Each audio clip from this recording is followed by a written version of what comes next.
What is unfolding right now across the Eastern Mediterranean is not a routine alliance tension that will be managed through diplomatic coordination and quiet compromise. It is an existential fracture in the NATO alliance that threatens to split the organization into permanently opposed blocs pursuing incompatible strategic objectives. Turkey has received 350 Chinese HQ-9 long-range surface-to-air missile systems, a weapons transfer representing the most significant military acquisition by a NATO member state from China in the alliance's 75-year history. This procurement is not merely a commercial defense purchase to be debated by alliance committees concerned with interoperability standards. This is a deliberate strategic realignment, demonstrating Turkish willingness to acquire advanced weapons from great power competitors when NATO allies refuse to provide equivalent systems on terms acceptable to Turkish sovereignty. Greece now faces a 48-hour window to formulate response before these systems achieve initial operational capability on Turkish territory, fundamentally altering the aerial balance of power in the Aegean Sea and Eastern Mediterranean. The 48-hour countdown is not arbitrary political theater, but reflects assessed timelines for Turkish air defense forces to complete site preparation, conduct system integration, and achieve initial operational readiness on priority defensive positions covering Ankara,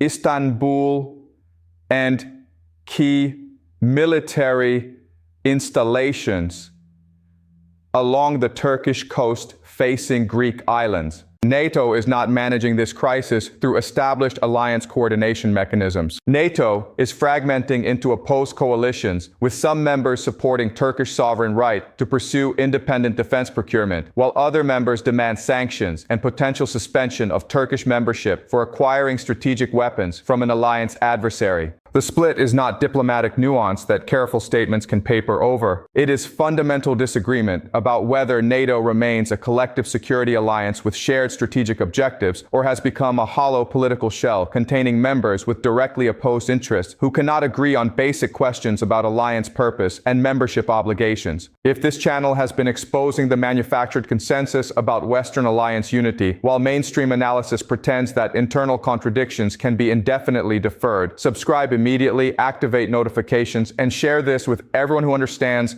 that alliances collapse not through dramatic ruptures, but through accumulated incompatibilities that eventually overwhelm institutional mechanisms designed to contain them. The 48-hour countdown is running, the alliance split is already complete, and what happens next will determine whether NATO survives in any meaningful form or becomes a historical artifact studied as an example of how alliances die when members prioritize competing interests over collective security. The HQ-9 system represents China's most advanced long-range air defense capability, designed to engage aircraft, cruise missiles, and ballistic missiles at ranges exceeding 200 kilometers. The system employs active radar homing missiles with sophisticated electronic countermeasure capabilities, engagement coordination through integrated battle management networks, and mobility allowing rapid redeployment across defensive positions. 350 systems represent sufficient inventory to provide comprehensive air defense coverage across the entirety of Turkish territory, while maintaining reserves for offensive operations extending Turkish air defense zones into international airspace and potentially into Greek sovereign airspace over islands along the Turkish coast. The strategic implications are that Turkey can now deny aerial access to any actor operating in the Eastern Mediterranean without Turkish permission, fundamentally altering the military balance that has favored Greece and NATO through superior Greek integration with alliance air defense networks and American security guarantees. Turkish HQ-9 systems deployed along the coast facing Greek islands can engage Greek aircraft operating in Greek airspace, creating situations where Greek pilots defending Greek territory must evade Turkish missiles fired from Turkish territory, claiming that Greek aircraft have violated airspace boundaries that Turkey disputes. The systems provide Turkey with escalation dominance in any aerial confrontation because Turkey can engage targets throughout the region, while Greek air defenses lack equivalent range and capability to reciprocally threaten Turkish aircraft operating over Turkish territory. Greece's 48-hour response window is not generous opportunity for careful deliberation, but brutal strategic ultimatum forcing impossible choices. If Greece does not respond before Turkish Turkish HQ-9 systems achieve operational status, Greek air power is permanently degraded by Turkish acquisition of capabilities, rendering Greek aerial operations in disputed areas prohibitively dangerous. If Greece responds through preemptive strikes against Turkish HQ-9 installations before they become operational, Greece triggers direct military confrontation with a NATO ally, potentially fracturing alliance relationships and inviting Turkish retaliation against Greek territory and forces. There are no good options. Every available course of action carries catastrophic risks and costs that Greek decision-makers are desperately attempting to assess and compare against each other with inadequate information and inadequate time. Greek military planners are conducting emergency scenario analysis, examining whether preemptive strikes against Turkish HQ-9 sites are technically feasible and strategically justified. The analysis must assess whether Greek Air Force assets can successfully penetrate Turkish air defenses, accurately strike dispersed and potentially hardened HQ-9 installations, and destroy sufficient percentage of systems to prevent Turkish achievement of operational capability. The analysis must also assess probable Turkish retaliation, including potential Turkish strikes against Greek air bases, naval facilities, and even population centers if Turkey characterizes Greek preemption as unprovoked aggression, justifying Turkish self-defense. The analysis occurs under brutal time pressure with imperfect intelligence about HQ-9 deployment locations, readiness status, and Turkish defensive preparations against potential Greek strikes. Greek political leadership is simultaneously assessing international and alliance responses to potential Greek military action. Would NATO allies support Greek strikes characterized as defensive preemption against Turkish acquisition of capabilities threatening Greek security? Or would allies condemn Greek strikes as aggression against alliance partner, isolating Greece diplomatically and potentially triggering suspension of Greek membership? Would the European Union support Greece as fellow member facing security threat, or would EU prioritize relationship with Turkey as critical partner on migration control and economic cooperation? Would the United States provide intelligence support and diplomatic cover for Greek operations, or would America pressure Greece to stand down to avoid NATO fracture during period when American strategic attention is consumed by challenges in other theaters? The NATO split is not emerging gradually, but has already crystallized into opposed blocs with incompatible positions about Turkish membership and alliance obligations. The American-led faction argues that maintaining Turkish membership is essential despite policy disagreements because Turkish geography, military capability, and regional influence make Turkey strategically indispensable. This faction contends that alliance mechanisms exist to manage procurement disagreements, that Turkish sovereignty includes right to pursue defense acquisitions from available suppliers when allies refuse equivalent systems, and that suspending or expelling Turkey would drive Turkey into permanent alignment with China and Russia, creating catastrophic strategic losses for NATO that outweigh concerns about Chinese weapons in Turkish inventory. The European-led faction argues that Turkish acquisition of Chinese strategic weapon systems represents fundamental betrayal of alliance principles, that interoperability with Chinese systems compromises NATO operational security, that Turkish procurement demonstrates Turkish strategic unreliability, making Turkey unsuitable for continued alliance membership, and that accommodating Turkish behavior establishes precedent, allowing any member to pursue incompatible policies without consequences. This faction demands immediate suspension of Turkish membership pending Turkish agreement to cancel HQ-9 procurement and dispose of any systems already delivered, with permanent expulsion if Turkey refuses. The split reflects deeper divisions about alliance purpose and acceptable member behavior that the HQ-9 procurement has exposed but did not create. Turkey has been pursuing increasingly independent foreign policy for years, including military operations in Syria, opposed by allies, energy exploration in waters claimed by Greece and Cyprus, immigration policies using refugee flows as leverage against European states, and political rhetoric questioning NATO commitments and threatening unilateral Turkish actions contrary to alliance decisions. Each instance generated internal alliance tensions that were managed through diplomatic compromise and mutual agreement to defer fundamental questions about whether Turkish behavior remained compatible with alliance membership. The HQ-9 procurement is the accumulation of deferred confrontations, finally forcing explicit decisions that can no longer be avoided through diplomatic language and procedural delay. Either NATO accepts Turkish sovereign right to procure Chinese weapons and remains an alliance containing members with fundamentally different strategic orientations, or NATO suspends or expels Turkey and becomes a smaller alliance unified around shared rejection of strategic relationships with China, but lacking Turkish geographic and military capabilities.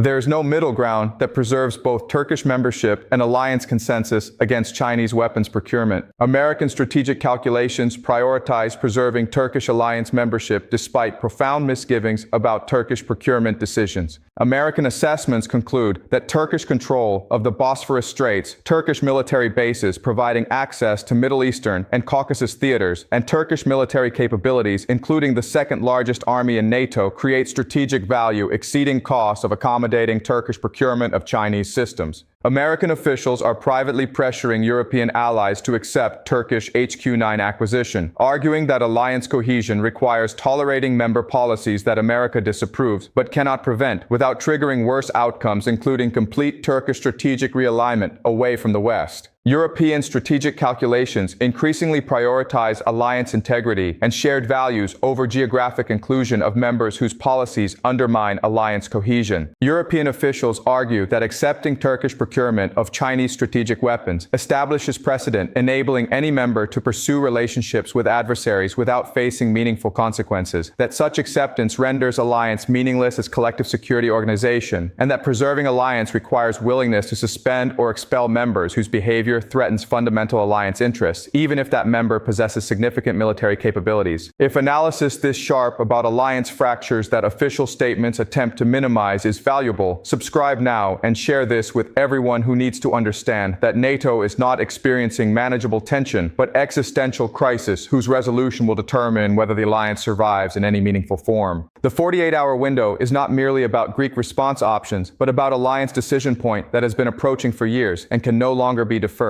Turkey's motivations for HQ-9 procurement reflect genuine security requirements combined with deliberate strategic signaling about Turkish independence from alliance constraints. Turkey sought to acquire American Patriot missile systems for years, but faced American restrictions on technology transfer, production sharing, and Turkish sovereign control over system employment that Turkey deemed unacceptable infringements on sovereignty. Turkey then pursued Russian S-400 systems, completing procurement despite American warnings about alliance incompatibility, and faced American sanctions, including removal from F-35 program. Turkey's subsequent turn to Chinese HQ-9 systems represents continuation of Turkish determination to acquire advanced air defense regardless of alliance preferences, combined with Turkish assessment that diversifying suppliers creates leverage against any single supplier attempting to constrain Turkish policy through technology restrictions. Chinese motivations for providing HQ-9 systems to Turkey reflect Chinese strategic interest in fragmenting Western alliances and demonstrating Chinese willingness to provide advanced weapons without the political conditions Western suppliers impose. China has offered Turkey complete technology transfer, domestic production rights, and absence of restrictions on Turkish employment of systems against any target Turkey designates, creating package that Turkey finds more attractive than conditional Western offers. China calculates that HQ-9 sale to NATO member creates precedent, encouraging other allies to consider Chinese weapons when Western alternatives come with unacceptable political strings, that Turkish procurement generates alliance tensions, serving Chinese interests by weakening Western cohesion, and that Turkish dependence on Chinese systems for critical air defense creates long-term relationship requiring continued Chinese support and potentially constraining Turkish policy toward China. Greece's strategic isolation is profound because Greece cannot rely on alliance collective defense against threat from alliance member Turkey. Article 5 collective defense obligations that supposedly guarantee Greek security become meaningless when the threat originates from within the alliance and alliance members refuse to characterize Turkish procurement as attack against Greece. Greece faces Turkish military superiority in most conventional categories, lacks independent deterrent capability sufficient to compel Turkish restraint without alliance support, and now confronts Turkish acquisition of capabilities that further degrade Greek security, while alliance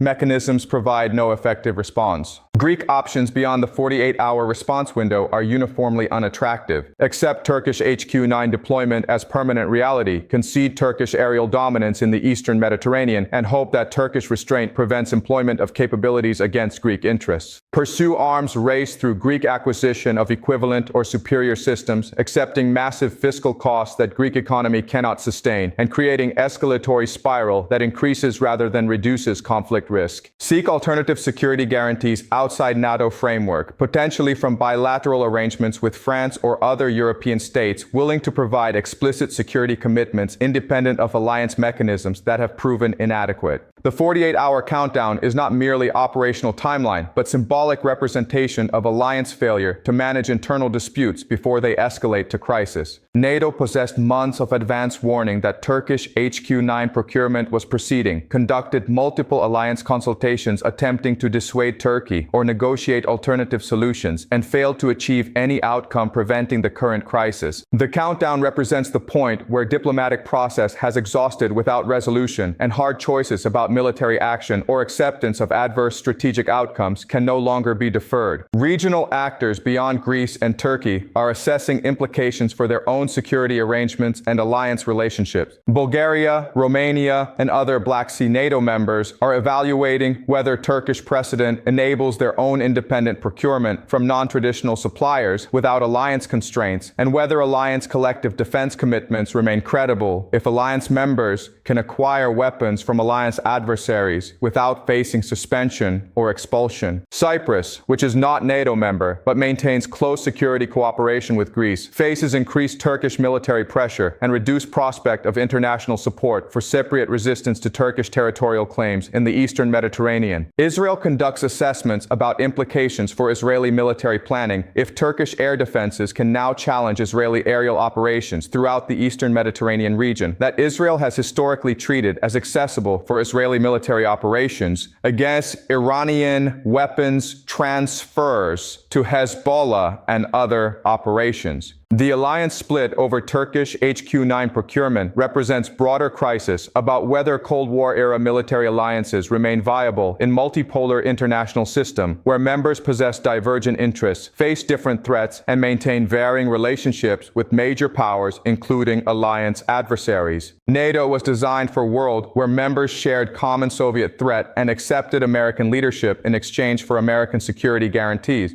That world no longer exists. Members now face different primary threats, question value of American leadership and reliability of American commitments, and pursue independent relationships with China, Russia, and other actors based on national interests that sometimes conflict with alliance preferences. The question is not whether this specific HQ-9 crisis gets managed through some compromise that temporarily papers over divisions. The question is whether NATO can survive as meaningful collective security alliance when members pursue fundamentally incompatible policies that other members characterize as alliance betrayals. The evidence increasingly suggests that NATO cannot survive such contradictions indefinitely, that the alliance is fragmenting into opposed coalitions that share organizational membership but lack shared strategic purpose, and that the organizational shell called NATO may persist while the actual alliance dies from internal contradictions that prove impossible to resolve. Subscribe now because the next 48 hours and beyond will reveal whether this assessment proves accurate or whether alliance mechanisms find some path through the crisis that preserves both Turkish membership and alliance cohesion. And this channel will provide analysis cutting through the diplomatic statements to explain what is actually happening and what it means for future of Western alliance structures. The countdown continues, the split deepens, and the implications cascade across every dimension of transatlantic security relationships whose foundations are crumbling in real time.